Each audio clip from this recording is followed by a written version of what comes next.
Have you ever been in a situation where someone says just a few simple words, and without you fully realizing it, your entire opinion or behavior changes? Perhaps a salesperson casually mentioned something during a conversation that convinced you to buy a product you didn't intend to. Or maybe a friend asked for a tiny favor, and suddenly you found yourself agreeing to bigger requests down the line. This shift feels almost automatic, as if your mind quietly surrendered control to an invisible force. But this is not a coincidence or mere chance. There is a simple, scientifically proven technique of manipulation that works on almost everyone, and it's hiding in plain sight, used in everyday life more than you think. Manipulation often brings to mind complex psychological tricks, devious schemes, or elaborate mind games. Yet, one of the most effective and straightforward ways to influence decisions taps into a very basic human need, the desire for consistency. This need is not just a vague notion, it is deeply rooted in how our brains work, backed by decades of psychological research and neuroscience findings. Humans have an innate drive to appear and behave consistently, both to themselves and to others. This is because consistency reduces mental stress and helps us maintain a coherent self-image. When our actions contradict our beliefs or values, or when we say one thing but do another, it creates a psychological tension known as cognitive dissonance. This dissonance is an unpleasant emotional state, motivating us to reduce or eliminate the conflict by changing either our beliefs or behaviors. Leon Festinger, a pioneering social psychologist, first introduced the concept of cognitive dissonance in 1957. Since then, his theory has become one of the foundational ideas in social psychology, explaining many human behaviors. One particularly telling experiment related to this was conducted by Friedman and Fraser in 1966, revealing what is now known as the foot-in-the-door technique, a deceptively simple but powerful manipulation method. The foot-in-the-door techniques works by first asking someone for a small, easy-to-agree-to favor. This initial yes plants a seed of commitment. Because people want to behave consistently, especially after making an initial commitment, they are more likely to agree to a larger related request later on.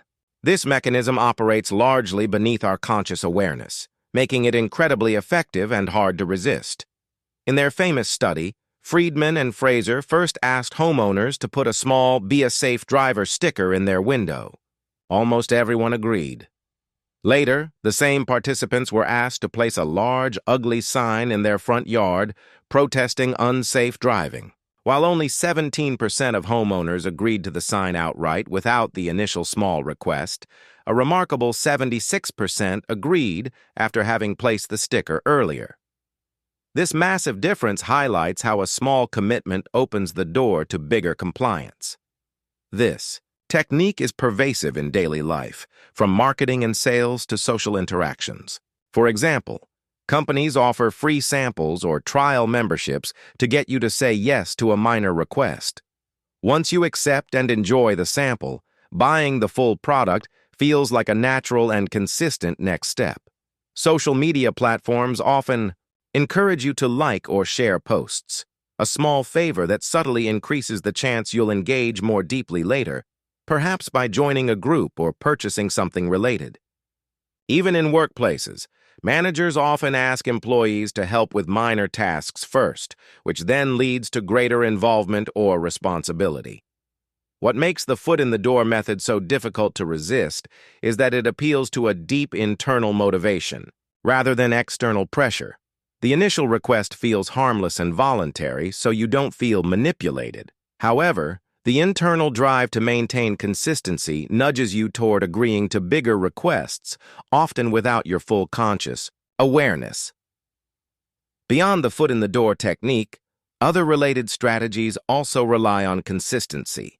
The lowball technique involves getting someone to agree to a deal or idea, then changing the terms afterward, like offering a low price up front that later increases. Because the person already committed, they feel compelled to stick with the agreement despite the changes. Another technique is labeling, where someone attributes a positive identity or characteristic to you, such as calling you helpful or generous. Once you accept this label, you are more likely to act in ways that align with it to maintain consistency with this new self-image. Similarly, making public commitments increases the pressure to behave consistently, as the fear of social judgment or embarrassment encourages follow-through.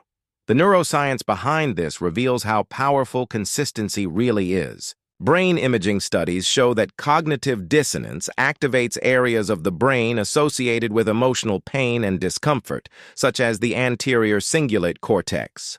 When faced with conflicting beliefs or behaviors, these brain regions send signals that motivate us to reduce the psychological discomfort by aligning our attitudes or actions.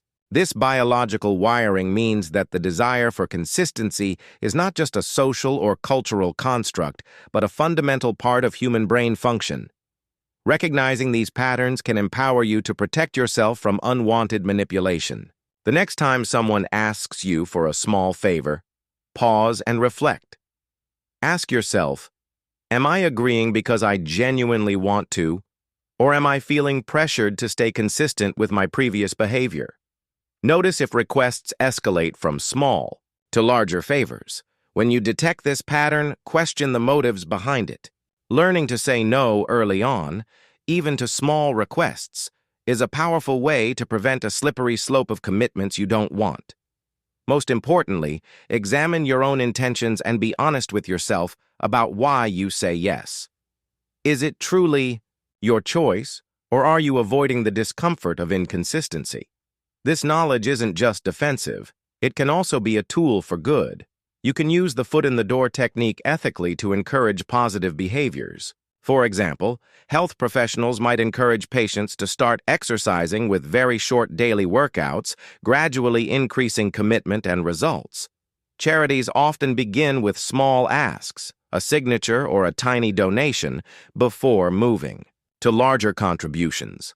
Leaders and negotiators use small agreements to build trust and cooperation over time. To fully understand this manipulation method, it helps to consider how subtle it can be. Often, it isn't a single person consciously manipulating you, but a natural consequence of how social interactions and human psychology work. Every time you say yes to a small request, your brain updates your self-image and expectations, pushing you toward consistency. However, the impact can be profound. Consider political campaigns or advertising. Small initial agreements, signing a petition, liking a page, or sharing a post, can create momentum that leads to major commitments or purchases. Even friendships and relationships rely heavily on small agreements and consistent behaviors to build trust and deepen bonds. So how do you apply this understanding in your own life? First, cultivate awareness. Becoming mindful of when and why you say yes is crucial. Reflect on your choices and don't be afraid to set boundaries, even with people you trust. Next, use this tool consciously and ethically when influencing others. Start with small, reasonable requests that encourage positive actions and build trust. Remember, the simplest manipulation technique, the foot in the door, is not about tricking or coercing. It is about the human need for consistency, a natural and powerful force. When used responsibly, it can be a force for good, helping people make better decisions and develop healthier habits. Finally, challenge yourself the next time you encounter a request. Take a moment before agreeing. Ask yourself, am I saying yes because it's what I truly want? Or am I simply trying to avoid the uncomfortable feeling of inconsistency? Mastering this self-awareness is your first step to taking control of your mind and decisions.